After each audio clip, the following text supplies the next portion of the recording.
వస్తూనే మాట్లాడుతున్నారు. దాంట్లో ఏముందండి, వాళ్ళు ఎట్లా కరెక్ట్ అని నేనేం చెప్పగలుగుతాను. వాళ్ళకి అనుమానాలనే మాట్లాడుతున్నారు. అనుమానాలు తీర్చాల్సిన బాధ్యత ఎన్నికల సంఘం పైన ఉంటుంది.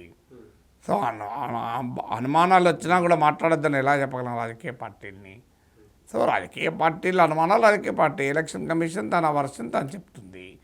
ఫండమెంటల్గా ఈవీఎంల పైన ఇప్పటివరకైతే కాంక్రీట్గా డెమాన్స్ట్రబుల్గా సైంటిఫిక్గా ఇది మ్యానిపులేట్ చేయవచ్చు అని ఎవిడెన్స్తో ఎవరు ప్రూవ్ చేయలేదు. కొన్ని డౌట్లు ఉన్నాయి. ఆ డౌట్లను క్లారిఫై చేయాల్సిన బాధ్యత ఎలక్షన్ కమిషన్ పైన ఉంటుంది. ఇప్పుడు ఎంత ఓటింగ్ డేటా పైన డిస్క్రిపెన్సీస్ వస్తున్నాయి. అలాగే కౌంటింగ్ నాటికి కూడా ఈవీఎంలో 99% ఛార్జ్ ఉన్నాయని ఆరోపణలు వస్తున్నాయి.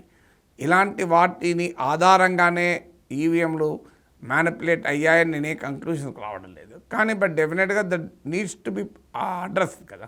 ఇప్పుడు రాజకీయ పార్టీలకు కొన్ని అనుమానాలు ఉన్నప్పుడు ప్రజాస్వామ్యంలో కనీస బాధ్యత ఏంటి అంటే వాటిని అడ్రస్ చేయాలి.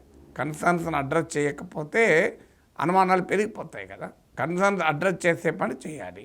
కానీ అదే సమయంలో రాజకీయ పార్టీలు ఏ ఆధారాలు లేకుండా సుప్రీంకోర్టు ఇటీవల వ్యాఖ్యానించినట్లు ఓడిపోయినప్పుడల్లా ఈవీఎంలు ట్యాంపరింగ్ అయ్యాయని, గెలిచినప్పుడు మాత్రం ఈవీఎం ట్యాంపరింగ్ కాలేదని ఈ స్టాండ్ తీసుకుంటున్నాయి రాజకీయ పార్టీలు. అందువల్ల రాజకీయ పార్టీలు ఓడినా గెలిచినా తమ స్టాండ్ క్లియర్గా ఉండాలి. ఓడినప్పుడేమో ఈవీఎంల మీద వేసి, గెలిచినప్పుడేమో మా వాళ్ళే గెలిచాము. మహారాష్ట్రలో ఓడిపోయారు కనుక ఈవీఎంల ట్యాంపరింగ్, జార్ఖండ్లో గెలిచినా కనుక ట్యాంపరింగ్ కాలేదు.